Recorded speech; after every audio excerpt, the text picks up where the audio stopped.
She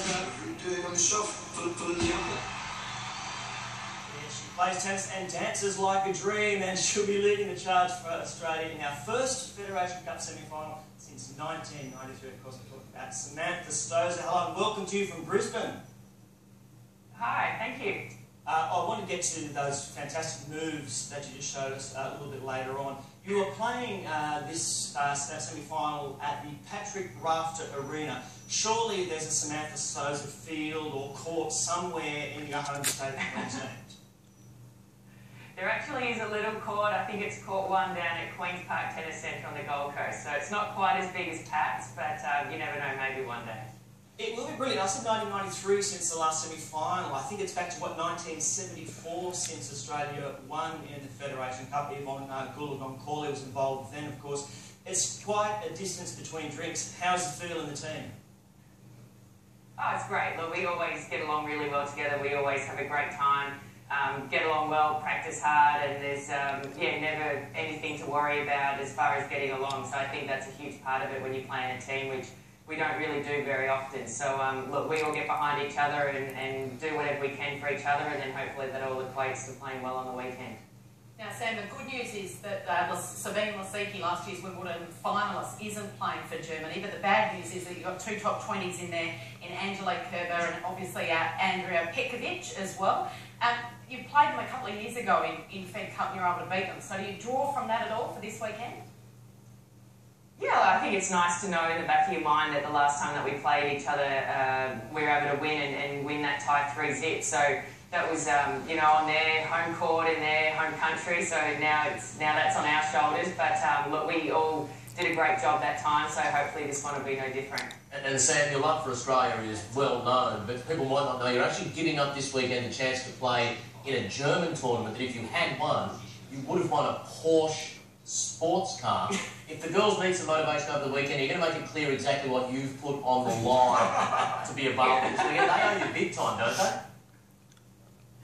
Well, only if I ever won the tournament. I've never managed to win. I made the final once, so that probably hurt a little bit, losing that one in 3 sets. But look, it's one of those things. I love playing that event, but unfortunately this time I decided I didn't want to have to fly out Sunday night and be really rushed to play there. So giving that one a go, a miss this time, and then I'll play the next week in Portugal instead.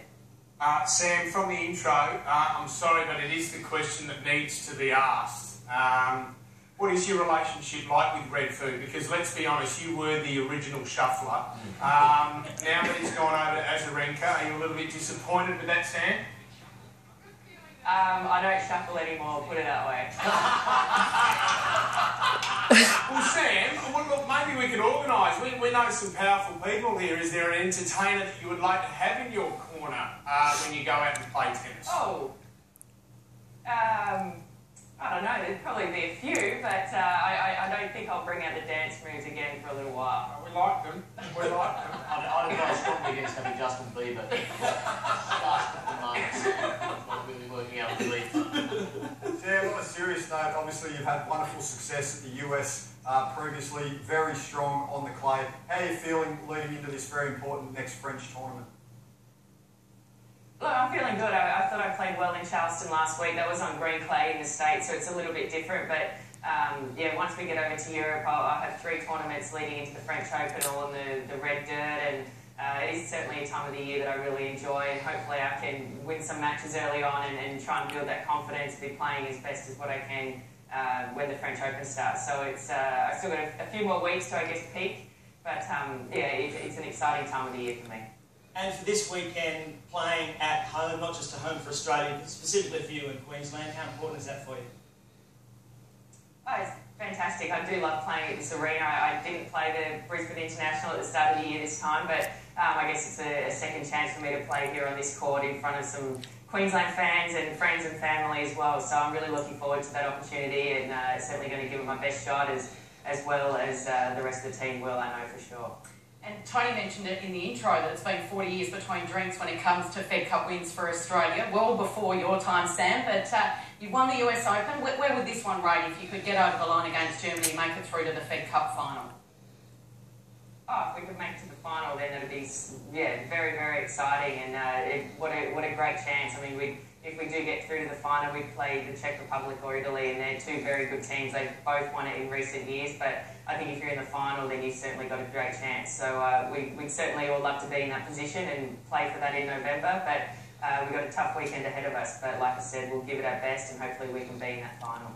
Samantha, there's a great tradition in Australia, I guess around the world, just for enjoyment, the social tennis game. For someone like you, what do you do instead of playing? Do you have to play left-handed, or do you enjoy that kind of with your mates, go out and have a hit of tennis when you're not actually competing?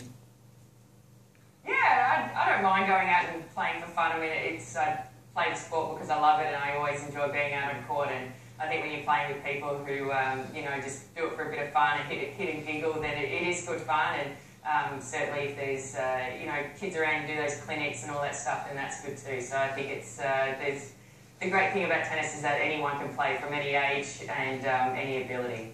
All right, well, I cheat and tank, so maybe we should play at some point. Hopefully enjoy the experience. Samantha Stosur, thanks so much for being part of the show, and all the best for this weekend. Go well.